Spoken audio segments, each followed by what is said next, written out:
So seated right next to me is, I just know Richard. Rich, is that right? That's right, Shaker? Shakespeare. Yep. Can you quote any Shakespeare? No, I can't. Nope. Have you been kidded your whole life? Yes, yes. So thank you for keeping that up. Wherefore out Yeah. thou, Rome. Right here. Okay, so Richard is also with International Union of Operating Engineers, and the local here in Atlanta is 926. And we are thrilled that we have 3 people, but only 2 on the microphones that are here. And they're going to be talking for the next 40 minutes or so about what it means to be an operating engineer and how it is that you or someone you know can become such a skilled worker. And seated next to Dawn is Anthony Nash. Hi, how you doing? Good. So no jokes about your name, other than Nash Cars or something like that.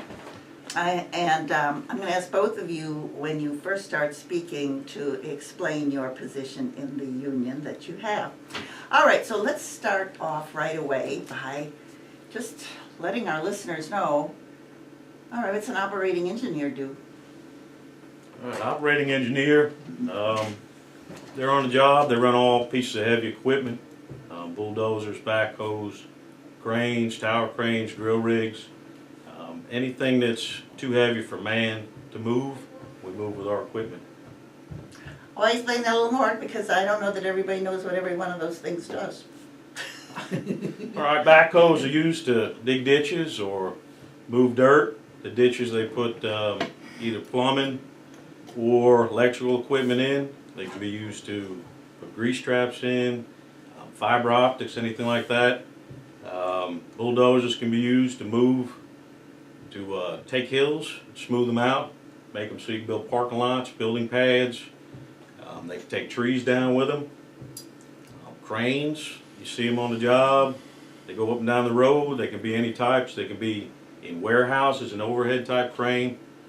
It's just something that's used to move big pieces that you can't move by hand. So it's an ancient piece of equipment that's been modernized by hydraulics and diesel power. It's been used since the Egyptians. All right, so Anthony, I'm going to ask you how it, I'm sorry, I'm away from the mic, folks. We have a crowd in the room. I'm going to ask you if you could tell me both first what you do, because I understand you have an important job in relation to the apprenticeship program, but how is it that you decided you wanted to be an operating engineer? Okay, so for the last 4 years I've been an organizer for the local, so basically meaning I go out there, not only educate people on their rights to be union, give Section 7 rights to the NLRB, but anytime that our contractors need more operators is another part of what I've been doing. But here recently I've just been able to make a change to now that I'll be the director of our apprenticeship program for Local 926 here in Georgia. So how I got started was I got into the local when I was 20. I got tired of building canopies for $8 an hour. What happened was I was always traveling, always working, always away from home, and come time for my peer review, and the company gave me 10 cents. And so I said, well, obviously I see what they think of me, and it was kind of funny because at the time my uncle was getting married, and he asked me, he's like, I'd like you to be in my wedding with me, and would you like some jewelry or anything? And I said, nah, just if you can buy me some clothes to wear so I could do some job interviews, I'd appreciate that more. And so he looked at me and says, you want a job? I said, absolutely. So he took me around for it was like 12, 15 hours one day, just going to places he knew that I wasn't going to get a job at. And unbeknownst to me, he knew about our training site that they were looking for apprentices at the time. And he asked me at the end of that day, he says, you really want a job? And I said, man, I've been out here all day. Yeah, obviously. So he says, meet me tomorrow morning. I know a place, one last stop, we'll go down there. And he took me down to our training site, which was located at that time in Ellenwood, Georgia, and filled out the application, and the rest was history. I've enjoyed it ever since. So Richard, now you get to tell your story. How did you become an operating engineer? I'm originally from New York. Moved down here. I had a Class A CDL truck driving license. Didn't know what I was gonna do with it, knew I didn't wanna be a truck driver. I actually went to, the plumber's hall on Maynard Terrace, and I just walked the hallway filling out applications and wandered in the operators. And they told me I had to go to the apprenticeship to fill out an application in Ellenwood. I went down there, filled out an application because I had that Class A CDL. I got hired on the next day as a pre-apprentice. At that point in time, it was only $10.50 an hour, but I knew the future was bright, and I went to work there. I went to work at a crane company, and started learning my craft. I basically worked crane rental for 10 years. Then I went to work at our apprenticeship as an instructor. I did that for 3 years, and then I became the director for the last 7. And then for the last, since August, I've been working at the Union Hall as a business agent. So, in your industry, what would be the difference between someone who's doing your job that's a member of your union and someone out there who's not? The 3 things that I say that always separate us is our training. It's offered to everyone who's a member of our local, anyone who's part of our international who's a member. It's at no cost. Also our health insurance, which is not only for the member but also for their family. And then also the last thing is our pension plan. It's just nice to know doing construction that, when the time comes and you want to retire, you can actually do that, and you can still take care of your family. If something happens to you after you retire, to know that your spouse is taken care of when you retire. So it's just a good feeling. I don't know why anybody would not want to work union. It makes no sense to me why they would not. So, can you give an example of what it would be like on the job for someone who's not in the union, in terms of working conditions, safety, for example?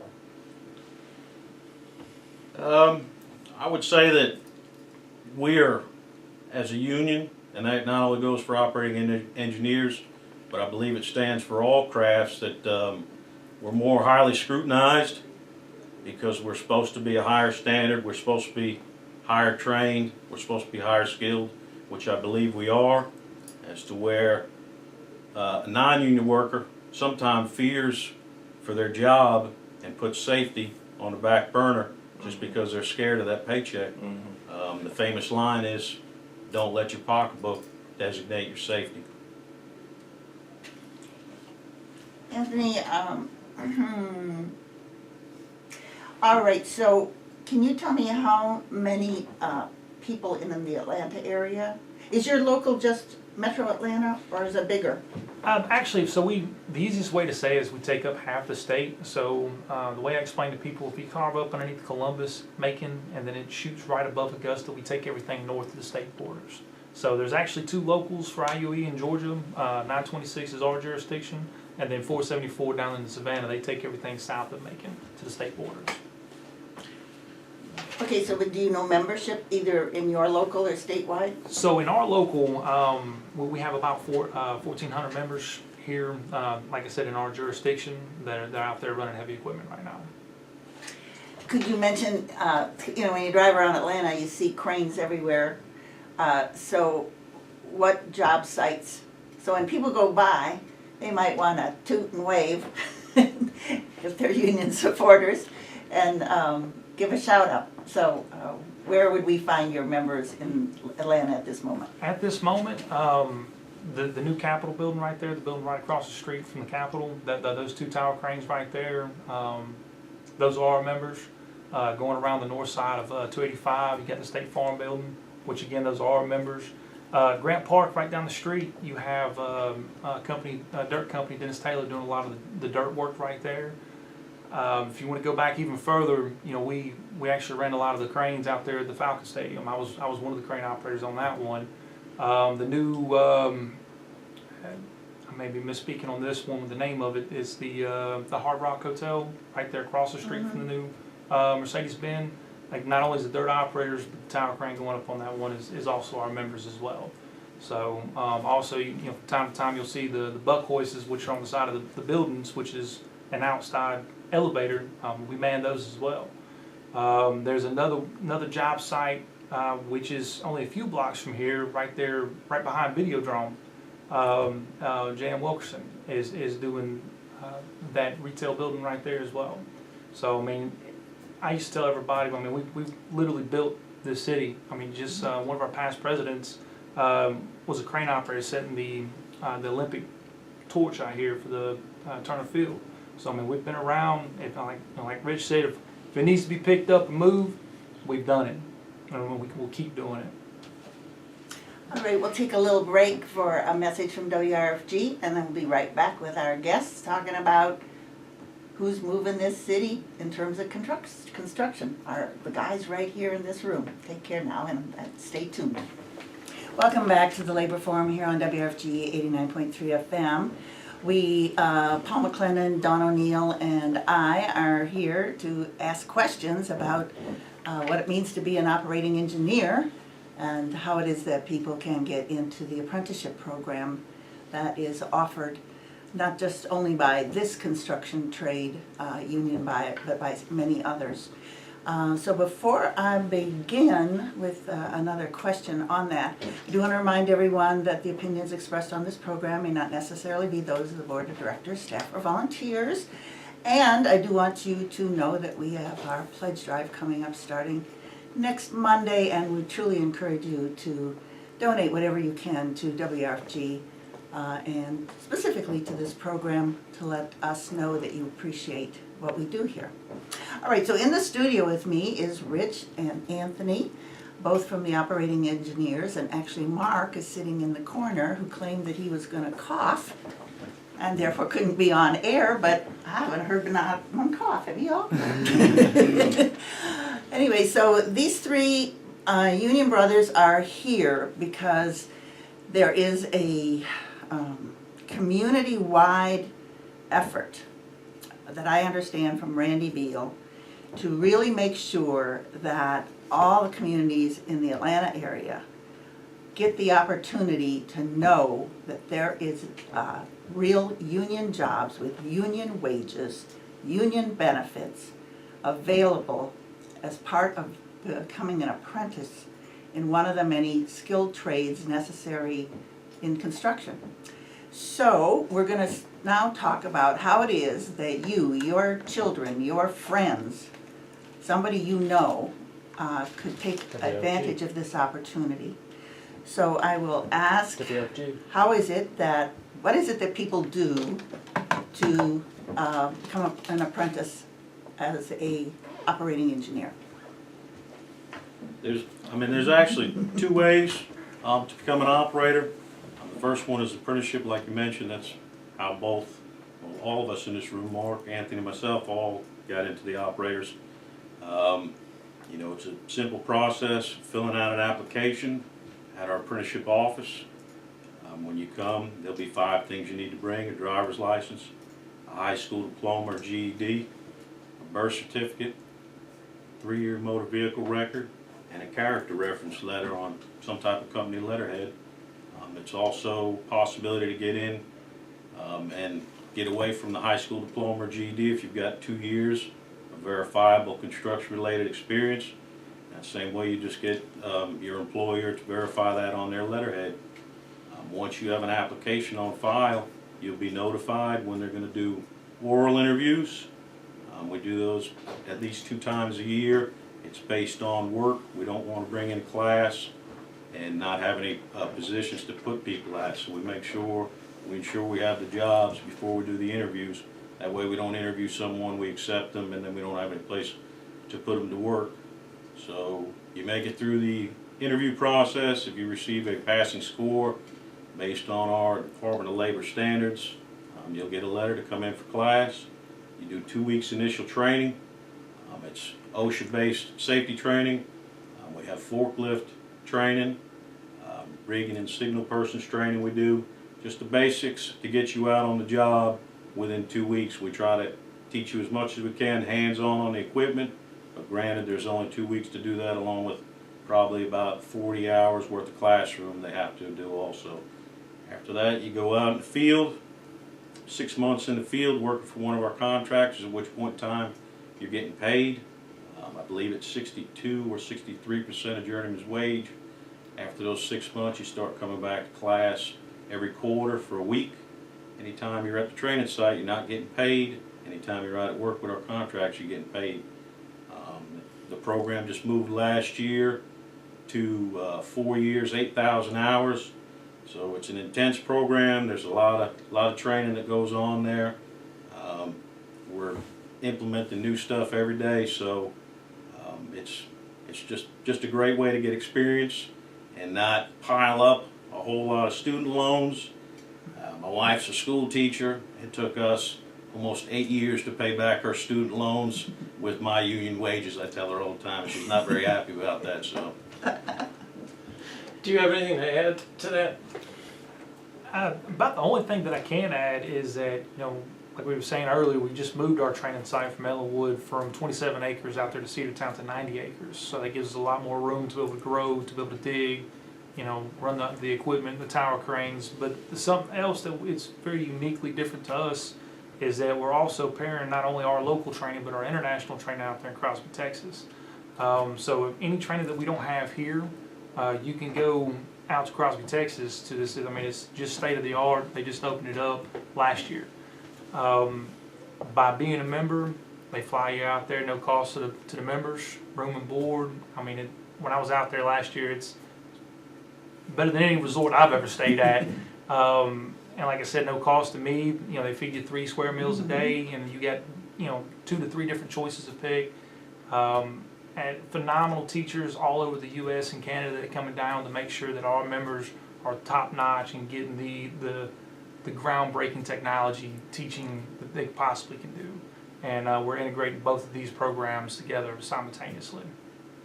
All right, so I'm going to ask an obvious question. When I look at construction sites, I very rarely see women. I very rarely see people of color, except for maybe like laborers doing, kind of pickup jobs. Now, very clearly, some of the buildings that we see around the city, that we see many skilled Latino workers at. So the question always becomes, when we talk, when I got hired at General Motors in 1976, I can tell you that there were very few women, very few black workers. I don't recall that we had any Latino workers or Asian workers or Arab workers at the time that I got hired.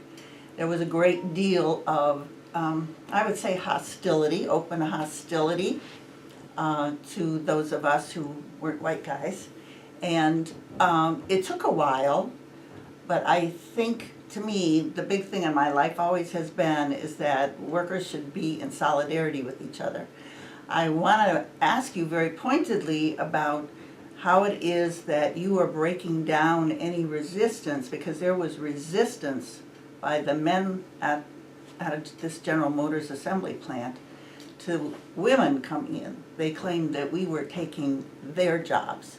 So this is a serious subject, and one that I'm sure that you all are encountering, and I was wondering how you deal with it. Well, I'll touch subject on that one, Dylan, because I've been organizing for so many years. It's you want to break inequality, organize, be union, because with us, they're going to pay an operator. It doesn't matter what color, what gender, they're going to pay you the same wage no matter what. Right. But the thing about it is what I've noticed and what our local in the South have noticed is it's a lack of education. Getting out there and educating everybody. You do see a lot of minorities out there doing the paving work, a lot of females getting out there now, getting into the paving industry. In fact, when I was going through the apprenticeship, I oiled for a woman. Being a female has nothing to do with your ability to be able to run equipment. Matter of fact, a lot of times they're actually better than men because they got more patience and got a steadier hand than most guys. But like I was saying, that's the biggest issue, is getting out there and educating people that they have their Section 7 rights to be able to form, join, be a part of any union you're choosing, not just accepting what the employer is giving to them, and stop being at-will employees and fighting for a contract. That's how you break down the barriers. Did you want to say anything, Rich? Yeah, it might sound silly, but I mean, you think about construction sites, and you kid growing up and you see the cartoons, and first thing to do is a good-looking cartoon girl walks down the street and everybody's whistling at her on the job. So, I mean, that's not how it is anymore. You know, it's just not that way. The contractors aren't going to deal with it. The lawyers of these companies definitely are not going to deal with it. So, like Anthony said, women make some of the best operators. They do have their limitations sometimes with as far as maybe lifting stuff goes. But like Anthony said, you know, it's all a brother sisterhood, and we're all out there helping each other out. So we're not going to let anybody fall behind. Let me ask another question. I know you said about the paperwork that people have to bring in. Mhm. What's the situation with people who have records? Because one of the things that is so clear right now is that literally hundreds and hundreds of thousands of young people, both men and women, get swept up mostly through drugs. And then they get a record and then they can't get a job. So how do you all deal with that? Is there an expungement program that you do, or how is it that you deal with that? I mean, I take that call probably at least once a day. I get that question on, I've got a record, is that going to hurt me? I mean, it will not hurt you with getting into the operating engineers. The only thing it'll limit you on is getting into some of our higher security job sites, whether it's a nuclear facility, say a Google facility, any Southern Company facility. As far as getting on with the operating engineers, no. If you want to offer that information up, we'll listen to you and try to explain that, you know, that very thing I just spoke about, but it doesn't limit you with getting on with us.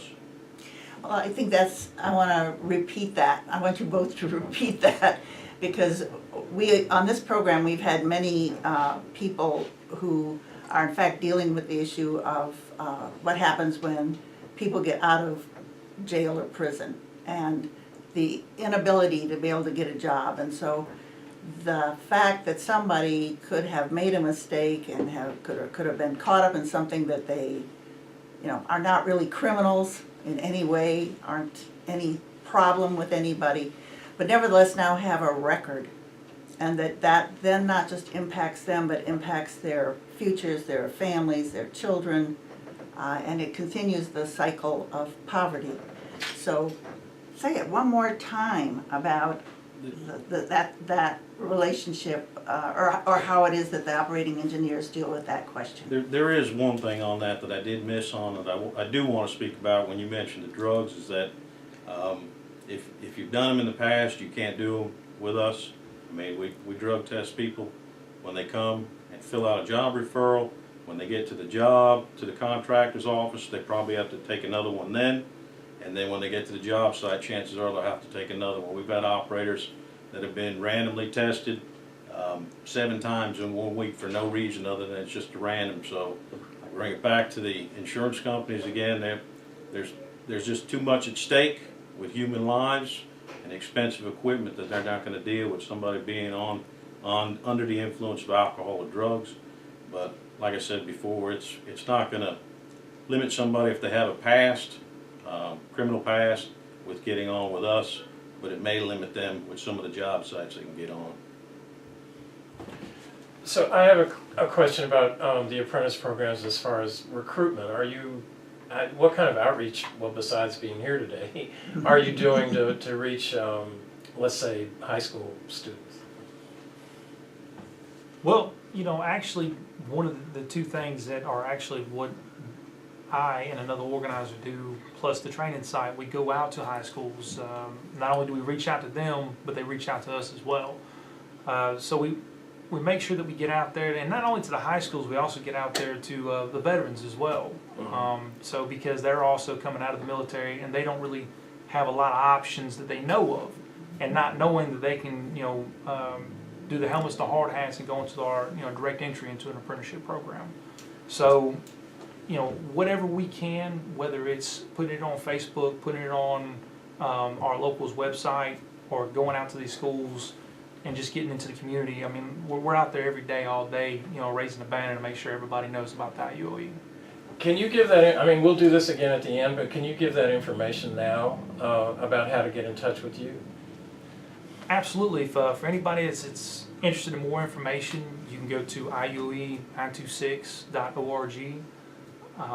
You can also find us on Facebook, again, IUE926. That will have our contact information. If you go onto that website, it will give you all the breakdowns of not only our locations, the phone numbers to contact, like Rich Shakespeare and Mark Templeton. It will also give you information about our apprenticeship program as well. I'm gonna ask a question that everybody will want to know. So if you are an apprentice and you've done the 2 weeks and now you're out in the field, how much money are you making? Or about?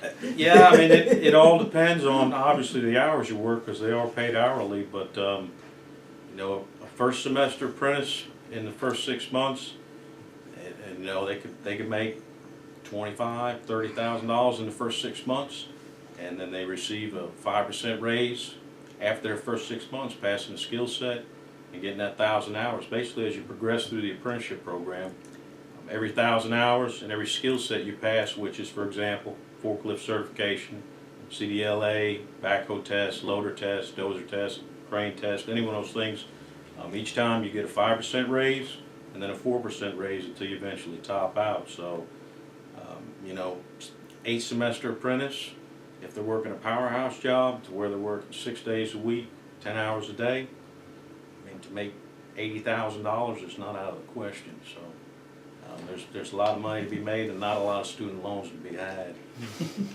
Can you explain how you get the work? And I'm wondering, is it public and private? Are you getting state road construction jobs and private sector jobs through developers? And does the union, how does the work come to the union? We've got, I don't know how many hundred signatory contractors that are with us. We have more calling from out of state every day, and they secure the work, and then they call us for the labor. They've got people that they've got on full time that work steady for one company, and then you've got other contractors that, you know, they go work a job and they need, you know, 20, 25 operators for one project for maybe a year and a half, and then when they're done with them, they'll send them back to the union hall, and we'll go ahead and find them their next job with the next contractor. You know, but there's some operators that might stay the same place for their entire career and work 30 years at one place and retire there. So are you negotiating contracts? I mean, do you have grievance language and things like that that people would have if they were working for MARTA, for example? We do. We do. I mean, contracts are up actually June 30th of this year. It's going to be Mark and I's, well, mine. I don't know if Mark's. It'll be our first dipping the toe into the pond on this one. So I'm pretty excited to see that part of it. But yeah, grievance process is the whole, I mean, anything that you would get with union representation working anywhere else, you get with the operating engineers. And is the pay the same in Atlanta as it is in New York, or is there a southern thing? It's based off of cost of living. I mean, that's how wages are based. Our wages are probably maybe 60% of what they would be in the Northeast or California. But surprisingly enough, our pension package is really close to all the top locals: New York, Chicago, California. It's a great retirement plan, and I'm hoping I can see it real soon here. So. Well, so both Paul and I are union retirees, and we want to tell you that, and listeners, that that's one of the greatest benefits of having a strong union contract. All right. I'm trying to think. Can I What? touch on? Sure. Yeah, I just want to touch on something Anthony was saying about the military. Business manager Mark Templeton, he's a veteran, and he benefited from being in the military. He received VA benefits when he went through the apprenticeship program. We've got some places in town that they bring veterans in there, and they take their VA benefits and they use it for profit. Whereas if a veteran has a DD-214 and all the things to get into our apprenticeship program, has a direct entry, which is under our Department of Labor standards, they get in, they can use those VA benefits as a housing stipend, and the money goes to them as opposed to going to a school. That's actually what I want to comment on. there's been a lot of concern that's been raised, by government officials and educators and others about how so many of the skilled trades folk are getting older and maybe reaching retirement, and that the real need for bringing in a new labor force in all of these trades. And so I was wondering then whether or not, you mentioned you go to high schools and you mentioned the outreach to veterans. I was wondering, do you go to community, fairs or career days or the other kinds of ways that you're letting people know about this apprenticeship program? I think that a lot of people just assume I can't get into that. I wouldn't be good at it. I don't think they'd like me or something like that. So I'm wondering, when a person approaches you out of high school or a person approaches you when you're out in the field, how do you allay their concerns that they won't fit in? Well, I mean, everybody's uniquely different when it comes to issues and concerns, and so you have to address that right there at that moment. And so the biggest thing is, again, going back to education, is explaining to them what they can do, and what our, the minimal requirements are to be able to get into our apprenticeship program, or even coming in on permit, which if they already have the skill set, they can get in as long as we have work available for them. So, I mean, that's the biggest thing. But yeah, I mean, we go out, I know we've taken thousands of flyers and just, hit job sites, just, handing it out to people just to educate them on, hey, look, this is what you can have, whether it's here or coming with us. But like I said, it all boils back down to education, and every chance that we get, we explain it to them. And that's how we continue to keep growing and keep developing younger talent, getting more people interested. And you don't even necessarily have to be young. If you're interested and you've got the skill set, or the willingness to want to learn, we're gonna find a way to make it work. So there is not a top age limit then for apprenticeships? You could be 55? Matter of fact, when I went through the apprenticeship, I had one of the apprentices was 58. So the only requirement on age is 18. Because again, you just want to make sure that everybody's at least finished or done with any high school and be able to stand on their own. And to talk about, somebody says that they might not be able to do this kind of work, or they might not be able to get in. My apprenticeship director, he always made fun of me because when I got in, he said, "You've never even drove a riding lawnmower before." So, and the next thing you know, there you are running cranes. So it's a good way to learn a skill. It's a career. It's very rewarding, and it's the best thing I've ever done for my family. All right, so we just have a few minutes left, so I want to make sure that all of the contact information, and actually even the basics again. The 5 things. The 5 things that you need to bring, the telephone numbers people should call, all those kinds of things. One more time. Telephone number is 404-363-2764. That's the number to our apprenticeship. You get in touch with either Anthony or Robbie. We have a website, iuoe926.org. There's links on there where you can get all the information. And then in order to fill out an application, you need to show up at the apprenticeship any Tuesday between 9 and 2. Bring your driver's license, your high school diploma or GED, a 3-year motor vehicle report. What does that mean you have to do? Go to the motor vehicles and show that you didn't get any tickets? What's that? Well, it's real important with our contracts that your driver's license is fairly clean, just because you're going to be required to drive either their pickup trucks when you're just learning out, and as you progress through, you'll be driving possibly their low-boy 18-wheelers, hauling equipment to the job site, an excavator, dozer or something like that, or you might be driving the crane or the oiler's truck that chases the crane with all the parts, or whatever you're going to be lifting on the job. You'll also need to bring your birth certificate and character reference letter on some type of company letterhead. It can be from a church, a school, or a previous or present employer. And then also you can bypass the high school diploma or GED with the 2 years of verifiable construction-related experience. And can you explain again about the twice a year? There's the accepting process is twice a year? Yeah, when you fill out an application, it's held on file for 5 years. That's a pool of eligibles. And when Board of Trustees makes a determination that they've got enough spots to start a new apprenticeship class, they'll send out certified letters to all the applicants to come in for an oral interview. After the oral interview, they're graded. Anybody with a passing score, they send another letter when to attend training, or if they didn't score high enough, they're sent a letter letting them know that. Is there a second chance? If you don't, there's always a second chance. If you don't make it in, on your first interview, you're always welcome to come in there and refill out another application. And it might be something as simple as you didn't have a recommendation letter on letterhead, or like you spoke of before, you may have a bunch of tickets on your license and you just wait a year and they come off of there, and then the chances of you getting in go up. So anything you could do to improve your chance to get in. But yeah, we always encourage somebody to reapply for a second chance.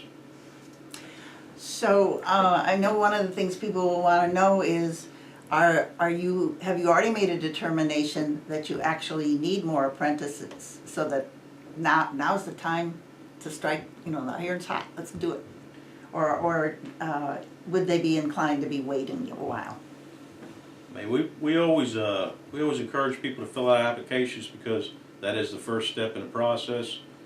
Certified letters have already been sent out to the pool of applicants for this batch that we have now. So if you were to fill out an application now, you probably would be on the list for the next interview class.